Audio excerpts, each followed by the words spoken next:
Hello friends, welcome back to my video.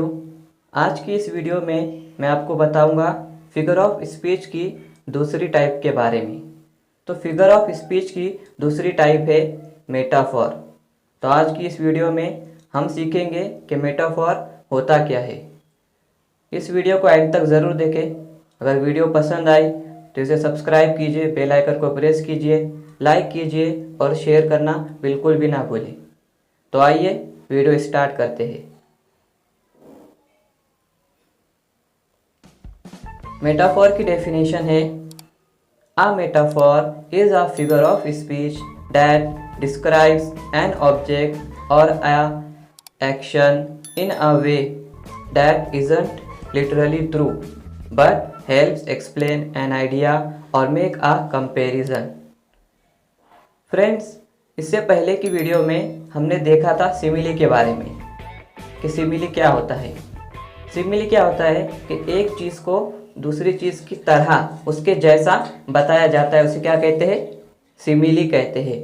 तो metaphor उसी के जैसा है, बस थोड़ा अलग है। यानी हम मेटाफॉर में एक चीज़ को दूसरी चीज़ की तरह जैसा नहीं बताएंगे, बल्कि एक चीज़ को डायरेक्ट क्या करेंगे, दूसरी चीज़ ही बताएंगे। जैसे कि हमने सिमिली में बताया था कि राहुल शेर जैसा है। अगर मैं ऐसा बोलूँ कि राहुल शेर जैसा है तो क्या हो जाएगा? सिमिली हो जाएगा, क्योंकि हम यहाँ पे जैसा, तरह यानी एज और लाइक का इस्तेमाल कर रहे हैं। लेकिन मेटाफॉर में हम क्या करेंगे? एज और लाइक का इस्तेमाल नहीं करेंगे। यानी राहुल शेर है, इस सेंटेंस में मैंने क्या किया कि डायरेक्ट राहुल को शेर बना दिया।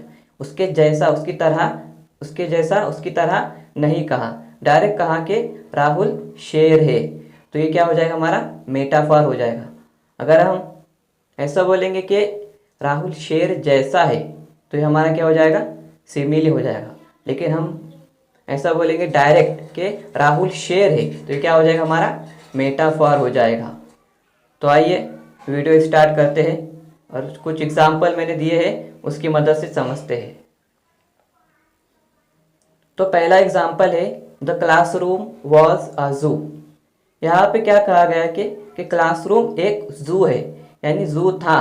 तो यहाँ पे क्लासरूम को क्या किया गया? डायरेक्ट एक जू बना दिया गया है।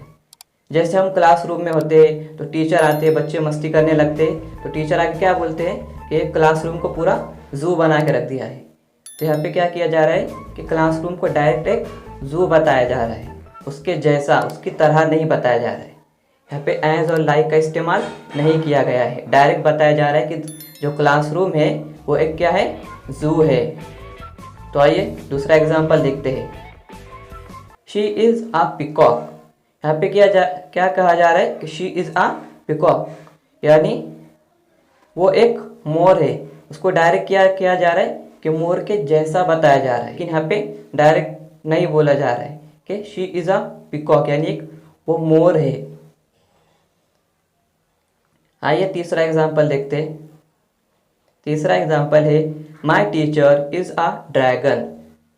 देखो यहाँ पर क्या किया गया है कि हमारे जो टीचर है उसको क्या बताया गया है? एक ड्रैगन बताया गया है, यानी उसके जैसा, उसकी तरह नहीं बताया गया है। मतलब डायरेक्ट हमारे टीचर को क्या किया गया है? ड्रैगन बताया गया है।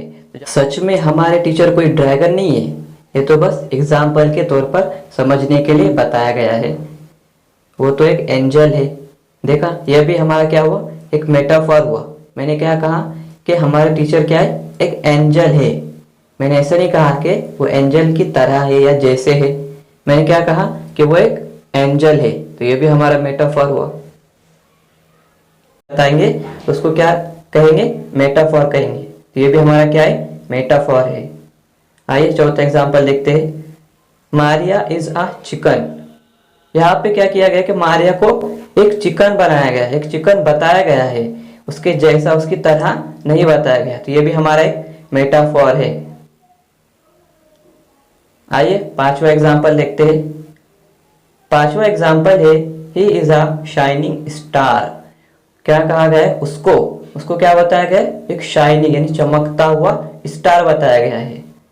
यानी इसके जैसा, यानी स्टार के जैसा नहीं बताया गया है, बल्कि डायरेक्ट बताया गया है कि वो एक शाइनिंग स्टार है। शायद वो अच्छा दिखता होगा, खूबसूरत दिखता होगा या फिर हैंडसम दिखता होगा, इसलिए उसको क्या कहा गया है, डायरेक्ट शाइनिंग स्टार बता दिया गया है। आइए छठा एग्जांपल लिखते हैं। The moon is a white balloon. जो मून है उसको क्या कहा गया है, एक बलून, वाइट बलून जो होता है ना, उसको, जो बलून होता है वाइट बलून, मून को उसके जैसा यानी डायरेक्ट बताया गया है। लाइक और एस का इस्तेमाल नहीं किया गया है। डायरेक्ट क्या बताया गया है कि जो मून है वो क्या है, एक वाइट बलून है। आइए और एक एग्जांपल लिखते हैं। You are my sunshine. क्या बताया गया है कि यू को क्या बना दिया, इधर सनशाइन बना दिया। ऐसा नहीं कहा कि तुम सनशाइन के जैसे हो, उसकी तरह हो, डायरेक्ट बताया कि तुम एक सनशाइन हो। यह भी हमारा मेटाफॉर है। The sun is a golden ball. क्या, जो सन है, जो सूरज है, उसको क्या बताया गया, एक गोल्डन बॉल यानी सोने कलर का बॉल बताया गया है। यानी सूरज कैसा दिखता है, एकदम गोल्डन जैसा, तो उसको क्या है, बॉल से कंपेयर किया, गोल्डन बॉल से कंपेयर किया गया है। डायरेक्ट उसको क्या बताया गया है कि जो सन है वो एक गोल्डन बॉल है। लगे तो इस चैनल को सब्सक्राइब कीजिए, बेल आइकन को प्रेस कीजिए और इस चैनल को लाइक करना, शेयर करना, इस पे कमेंट करना बिल्कुल ना भूलें।